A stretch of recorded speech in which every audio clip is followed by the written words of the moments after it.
Guys, Sgt Nick Rians here with Ghost Ring Tactical, and in today's video I want to talk about the importance of angles when it comes to clearing corners, or if you're in any CQB type scenarios. Right? This is something that we see done wrong quite a bit when it comes to our tactical camps. Right? So we've got this corner here that we're going to use as an example for today, and if I do have some sort of threat, or I think there's some sort of threat on this other side, we're gonna get lined up on the door here, or on the corner of the wall. So first off, what I'm gonna be doing is making sure that I'm not up on this corner super hard, because if someone's on the other side and I'm prying and for some reason I stick my muzzle through, they grab it, bad day, all right? So there's no reason, okay, for this type of space there's no reason to be sucked up onto this corner. So I want to be back off this corner a little ways. All right. So again, like what I always tell my guys is just imagine that there's someone on the other side of this wall. Okay. Just have that in your mind. If someone's on the other side of the wall, they can reach out, grab that gun at any time. What kind of distance would you like to have, okay, from that corner? All right. So I'm going to angle my toes. So when it comes to my toes, I'm going to angle them basically straight at this corner. I'm not going to have my toes flared out. I'm not going to allow my leg to stick out past this corner before I've cleared that space.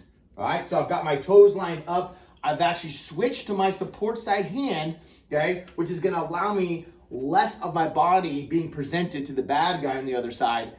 If I stayed strong side, okay, then I've got to expose more of my body to that bad guy. I do not want to do that. So I'm coming up at the corners on my left side. I'm gonna switch over, okay, to my support side hand. All right, so I can keep this in at the compressed ready. I can extend it out slightly. It's up to you and kind of where you want to have this weapon pointed.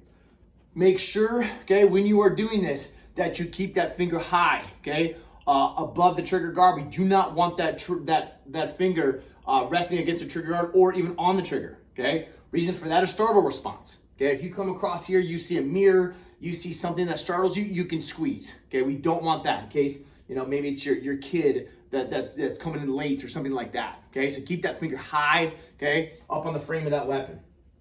All right, so I'm gonna keep this elbow tucked in nice and tight, because again, I don't want this flared out and allowing this bad guy to see that elbow first, okay? The only thing I want him to see, okay, when I come around that corner is my left eye and the weapon. That's all they should see. So as I'm clearing, okay, I'm gonna keep my leg here, I'm gonna pop my body, I'm gonna lean out, and I'm gonna scan. Okay, I'm gonna look high to low or low to high. Doesn't matter how you wanna do it. Okay, just make sure you're not getting tunnel vision and focusing straight ahead. All right. You may have, imagine the scenario, imagine where you're at, but you could have holes in the ceiling, you could have holes in the floor. We need to make sure that we're looking everywhere. Okay, it's three-dimensional. All right, so I'm here. I'm gonna pop out. I'm gonna scan, make sure we're good. Once I know that piece of the pie is scanned, then I'm gonna step out slightly. From there, I pop back out. Again, scanning. From there, step back out, pop, okay, and I'm scanning. All right, so again, it's a game of angles when it comes to these corners.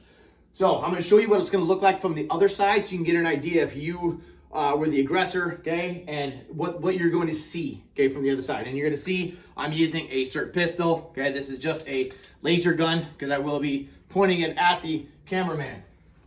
All right, so again, if I'm gonna work this corner just like how I just taught you here. So right now I can already see the cameraman's arm, and if I needed to, I could take a shot. From here, boom.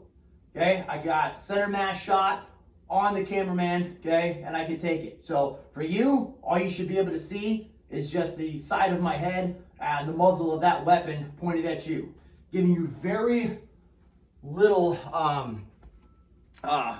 mass or very little of me that you can actually take a shot at.